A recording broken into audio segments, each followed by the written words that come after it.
In a city where even the air buzzed with technological marvels, the coffee shop stood out. It was the kind of place where you ordered your latte by making an array of sound effects, which ranged from melodious chirps to absurd imitations of animal calls. The barista was an overly enthusiastic AI named BaristaBot 3000, with a voice that could only be described as a cross between a motivational speaker and a cartoon character. Maya, an outspoken woman known for her sharp wit and even sharper tongue, found herself at the front of the line, an unusual predicament for someone who had always reveled in being heard. Today, however, she was rendered voiceless, not because she lacked things to say, but because the government had recently deemed her voice unfit according to their newly instituted Voice Quality Index. With a flick of a bureaucratic pen, she had been silenced, along with countless others, declared unworthy of casting a vote in the upcoming election. Next customer. Make some noise. BaristaBot 3000 announced cheerily. Maya rolled her eyes. Trying to keep her frustration at bay, she approached the counter. She opened her mouth to order, but nothing came out. Not even a whisper. She flailed her arms, attempting to convey the urgency of her caffeine craving, but the AI remained oblivious, processing her flailing as a desperate attempt to communicate in pigeon speech. Loud squawking. Great choice, it chirped back, before adding, we're out of pigeons today, but I can recommend our moose mocha. Maya stifled a laugh, despite herself.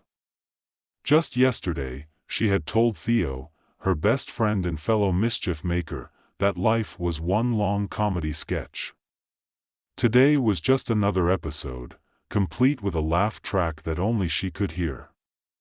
With a deep breath, she gestured dramatically, pointing to the medium coffee option on the holographic menu.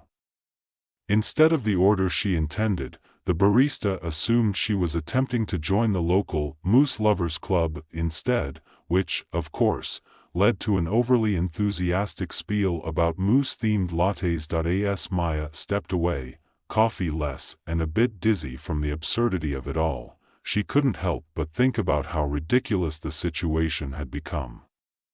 In a society obsessed with the quality of one's voice, here she was, physically capable of speaking but barred from doing so because of some arbitrary rating. Just then, her friend Theo rushed in, hair a mess and a pair of oversized headphones around his neck. Maya. You won't believe what I just found out. Too late, Maya mouthed, her expression a mixture of exasperation and curiosity. Theo's eyes sparkled with excitement. I found it. The voice restoration machine. Maya raised an eyebrow, her heart racing at the prospect. Does it really work? She signed, making exaggerated gestures. According to the rumors, it's the only thing that can bypass the VQI. Theo exclaimed, his hands dancing in the air. It's located in the heart of the city. We could be the first to use it, and then you can order your coffee like a normal person again. Maya felt a surge of hope but also a wave of dread. The government wasn't exactly known for letting dissenters roam free, especially those with the audacity to challenge their voice-based tyranny. But her mind buzzed with possibilities. This could be her chance, not just to regain her voice, but to ignite a revolution. Let's do it, she mouthed, a grin spreading across her face. The journey to the voice restoration machine took them through the bustling streets of the city, where billboards flashed slogans like, "Speak up, speak right," and "Only the clearest voices matter." Maya couldn't help but scoff at the irony. Everywhere she looked, people were shouting into their devices, trying to be heard above the din, while she, who had so much to say, was silenced. They passed the headquarters of the voice regulators, a sleek building adorned with soundproof glass. They have no idea what's coming, Theo said, a mischievous glint in his EYE.AS. They navigated through crowds of chatterboxes and sound enthusiasts. They encountered an eclectic group of rebels known as the Silent Movement. They communicated through elaborate sign language, gesturing passionately about their experiences of being silenced. Maya's heart swelled with empathy. Each silent story they shared resonated deeply within her, reinforcing her belief that voices were not just sounds, they were the essence of identity. "Hey! Join us," one of the rebels said, gesturing to a makeshift gathering spot. "We're planning a demonstration to raise awareness about the VQI." Maya felt the weight of their plight. "I can't just watch anymore," she signed, her hands moving swiftly. "We need to fight back." The rebels cheered, their expressions a mixture of hope and determination. Maya realized that her voice, even in its current state, could help amplify the voices of many. Together, they brainstormed a plan to infiltrate the upcoming VQI Awareness Conference, the government's attempt to showcase the benefits of their voice policies. On the day of the conference, Maya and Theo donned disguises, a pair of sunglasses and oversized hats, emboldened by the solidarity they felt from the Silent Movement. They slipped into the sleek building, the hum of excitement palpable in the air. Attendees milled about, boasting about their newly improved voices, all while sipping on their mousse lattes. Maya's heart raced as they made their way to the main stage, where the government officials were ready to present their propaganda. Theo had a plan. They would use technology to broadcast the stories of the silenced citizens right in the middle of the event. As the head of the voice regulators took to the stage, projecting his voice in an obnoxiously polished tone, Maya and Theo activated their device, a small speaker they'd hacked together, designed to capture and amplify the voices of those deemed unworthy. Just as the official began to extol the virtues of the VQI, the device crackled to life, interspersing his rhetoric with the heartfelt stories of the Silent Movement members. The once quiet voices surged through the speakers, creating a chaotic chorus that reverberated around the auditorium. The audience was stunned. Gasps erupted as the real stories of real people filled the room, tales of loss, frustration, and resilience. Maya felt a rush of exhilaration as she watched the government officials fumble, their polished veneer cracking under the weight of truth. "Maya!" Theo shouted, pulling her from her reverie. "Now!" With a deep breath, she stepped forward, a mix of nerves and adrenaline coursing through her. She couldn't rely on her natural voice, but she had a backup plan. Utilizing the conference's tech, she tapped into their system and projected her message directly to the screens behind the stage. "Voices are more than sound, they are identity. You can't silence us." Her digital text flickered across the screens, punctuated by the stories echoing through the hall. The crowd, initially startled, began to rally. Applause erupted, and cheers followed. The officials, now frantic, tried to regain control, but the momentum had shifted. People were rising, their own voices merging into a powerful roar. The realization that their voices mattered began to sink in. Maya felt a rush of empowerment as she saw others join in, signing, speaking, and reclaiming their voices. The room transformed into a cacophony of sound, laughter, and unity, a beautiful rebellion against oppression. Just when it seemed they might win, the government sent in guards to quell the uprising. Panic surged through the crowd, but Maya stood her ground.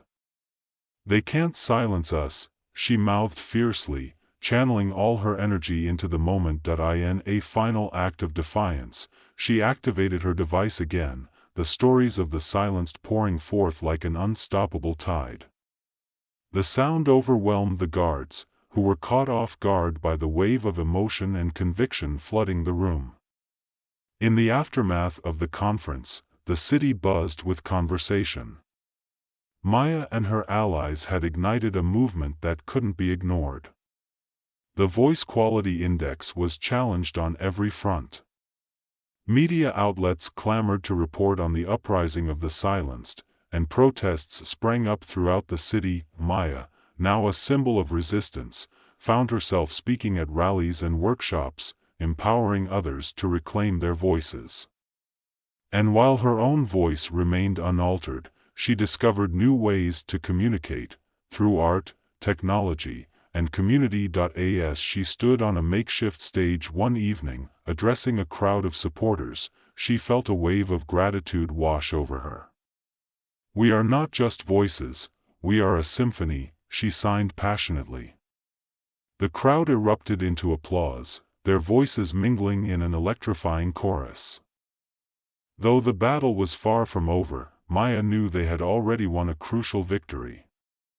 The government was forced to reevaluate its stance on voice eligibility, realizing that a society built on silencing dissent could only lead to its downfall. Maya glanced at Theo, who stood beside her, grinning ear to ear. Together, they had turned a story of silence into one of empowerment, proving that sometimes the loudest voices come from those who have learned to rise above oppression. As the night wore on, Maya's heart swelled with hope. She might have been silenced in a physical sense, but her spirit, and the spirit of many others, would always find a way to resonate.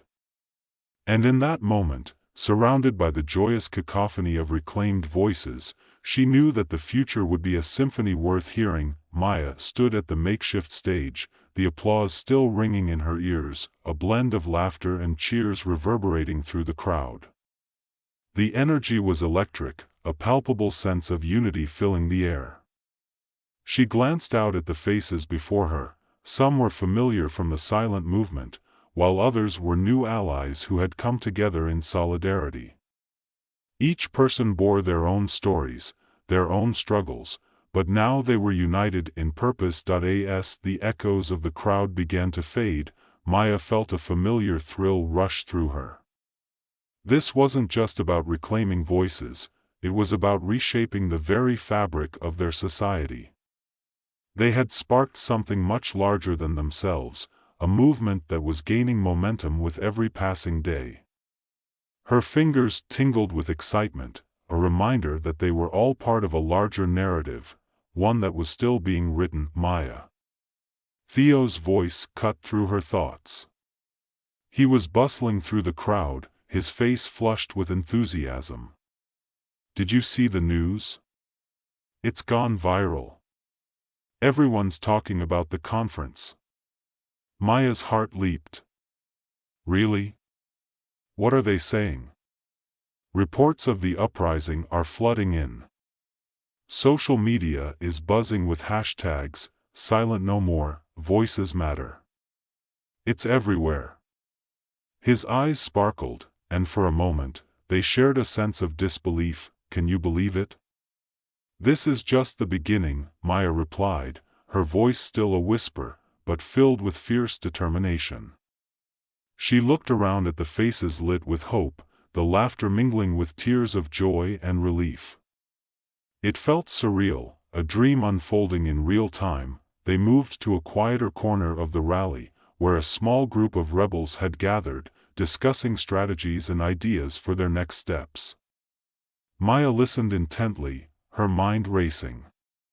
She could feel the momentum shifting. They needed to harness this energy and translate it into action. "We need to keep the pressure on the government," one of the rebels said, a tall woman with vibrant green hair. "We can't let them sweep this under the rug. We have to demand real change." "Exactly," Theo chimed in. "Let's organize another demonstration. Something bigger, more impactful. If we can gather more voices, we can shake the foundations of the VQI."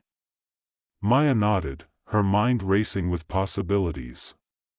"What if we set up a massive gathering at the central square? We could invite artists, speakers, everyone who's been affected by this nonsense. Let's make it a festival of voices." The group erupted with excitement, brainstorming ideas that flew like sparks in the night air. They discussed art installations that celebrated diversity in communication, performances that highlighted the power of storytelling, and workshops where people could share their experiences, building a community around their shared struggle. As the sun began to set, casting a warm golden glow over the gathering, Maya felt a surge of hope.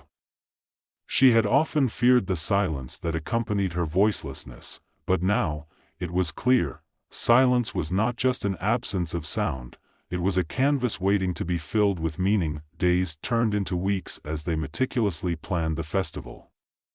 The buzz around the event grew, fueled by social media, word of mouth, and the sheer determination of those who had been sidelined for far too long. Flyers plastered the city, each one a call to arms, urging people to join the movement. The day of the festival dawned bright and clear, and Maya arrived early, her heart racing with anticipation. The central square was adorned with colorful banners and makeshift stages, the atmosphere alive with the sounds of laughter and chatter. Artists painted murals that spoke of resilience, musicians set up to share their songs, and the air was thick with the scent of food from local vendors who had joined the cause. As the crowd began to gather, Maya felt a surge of emotion. This was not just a festival, it was a celebration of identity and the reclamation of voices. She looked at Theo, who stood next to her with a grin that could light up the night. "We did it, didn't we?" "Absolutely," he replied, his eyes scanning the sea of people. "This is going to be unforgettable." The festivities kicked off with an opening speech from one of the leaders of the silent movement, who spoke passionately about the need for change and the power of community. As the words resonated through the square, the crowd erupted into cheers, their voices rising together like a powerful chorus. Maya took a moment to step back, allowing the atmosphere to wash over her. She watched as people engaged in conversations, sharing their stories and experiences, connecting in ways that had previously been stifled. It was a beautiful tapestry of humanity, a mosaic of voices coming together to celebrate their individuality. Then it was her turn. As the sun began to dip below the horizon, casting a warm glow over the square, Maya climbed onto the stage, her heart pounding. She took a deep breath, feeling the weight of the moment settle on her shoulders. Though she couldn't speak in the way she used to, she had learned to communicate through gestures and the digital tools they had created. She activated a large screen behind her, which displayed a series of images and videos, clips of people sharing their stories, a montage of moments that highlighted the absurdity of the VQI and the beauty of diversity. As the visuals played, Maya began to sign, her movements fluid and expressive, drawing the crowd into her world. "Look around you," she signed, her hand slicing through the air with conviction. "These are our stories. We are not just voices, we are a community. We will not be silenced." The crowd responded with an eruption of cheers, the energy palpable. She felt the vibrations of their enthusiasm wash over her, filling her with strength. Together, we can challenge the norms that bind us. Together, we can reclaim our right to be heard, regardless of the sound of our voices. With each passionate movement, she could see the impact of her words. People were moved, nodding along, raising their fists in solidarity. It was a reminder that even in silence, they could resonate powerfully. As the night deepened, the festival continued with performances, workshops, and open mics where anyone could share their thoughts, their art, their voices. Maya felt exhilarated, watching people embrace their uniqueness, weaving together their stories like threads in a vibrant tapestry. As she mingled with the crowd, she overheard snippets of conversations, laughter, and the occasional cheers. It was a beautiful chaos, a symphony of emotions that echoed the very essence of their fight. The festival became a place of empowerment, where people rediscovered the joy of being heard and embraced their identities, loud and proud. The atmosphere shifted when a group of government officials arrived, their faces stern as they surveyed the scene. Maya's heart sank momentarily, but then she felt a rush of defiance. This was their space, their moment, and they would not back down. Theo approached her, concern etched on his face. "What do we do if they try to shut us down?" Maya took a deep breath, steeling her resolve. "We keep going.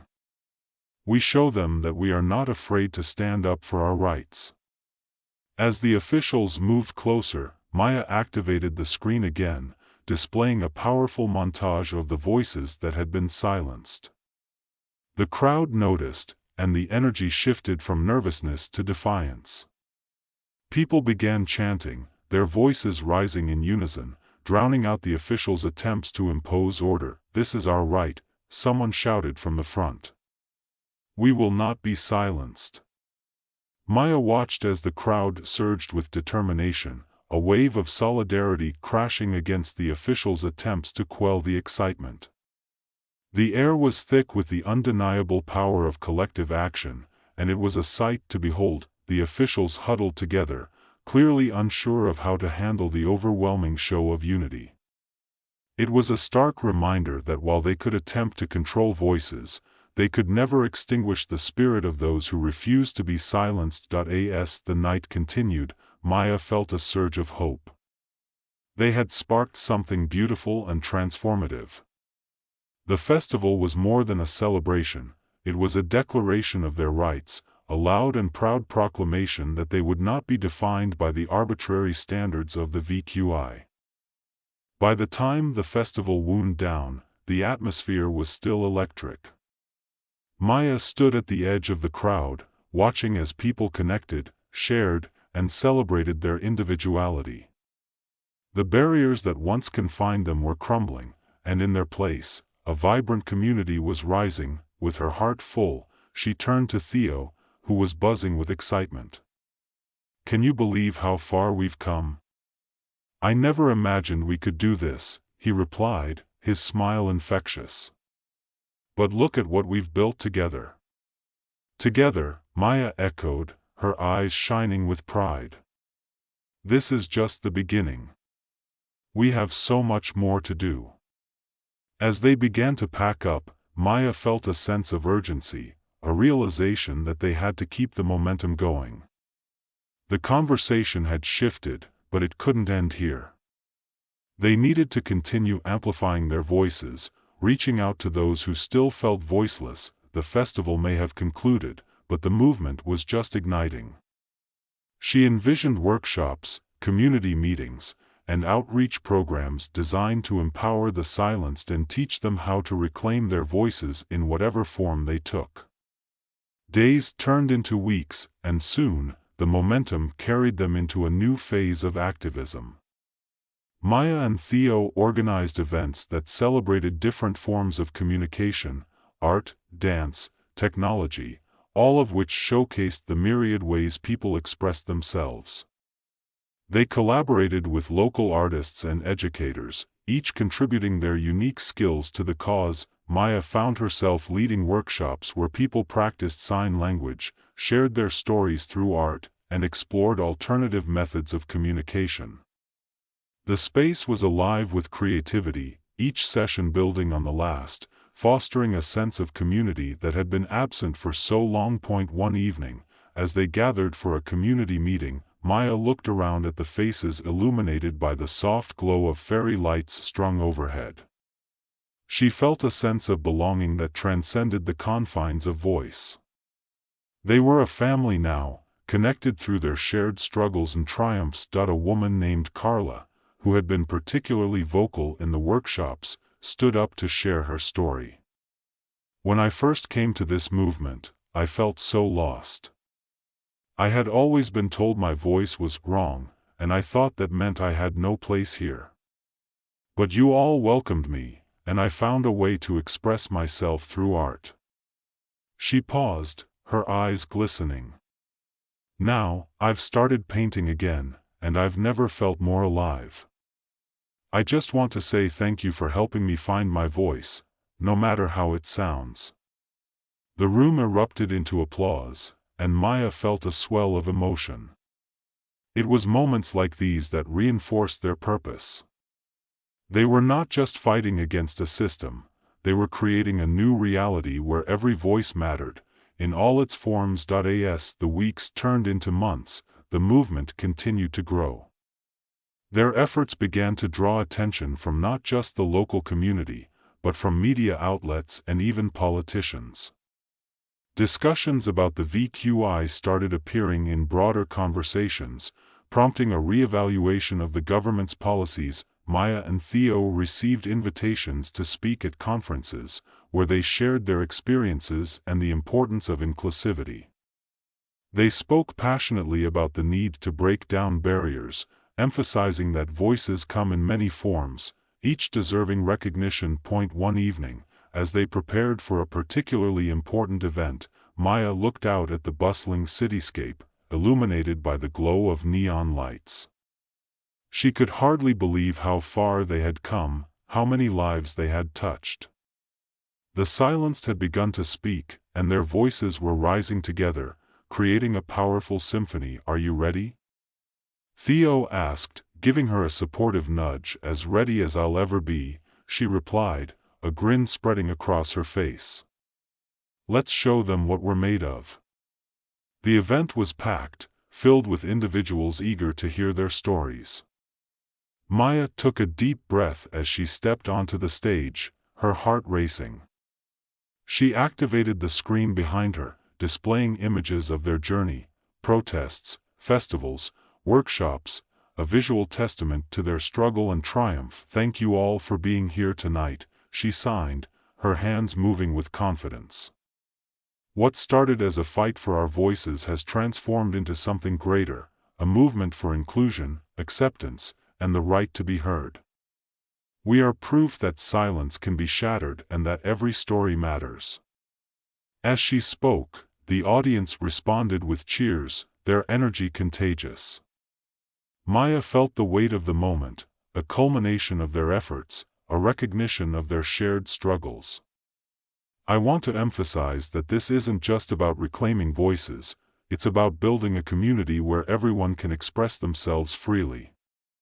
Together, we can create a society that values diversity in all its forms." The crowd erupted into applause, a thunderous acknowledgement of her words. Maya's heart soared as she realized that this was more than a moment, it was a movement. They had transformed the narrative, shifting from silence to empowerment. As the event drew to a close, Maya stepped off the stage, her heart full.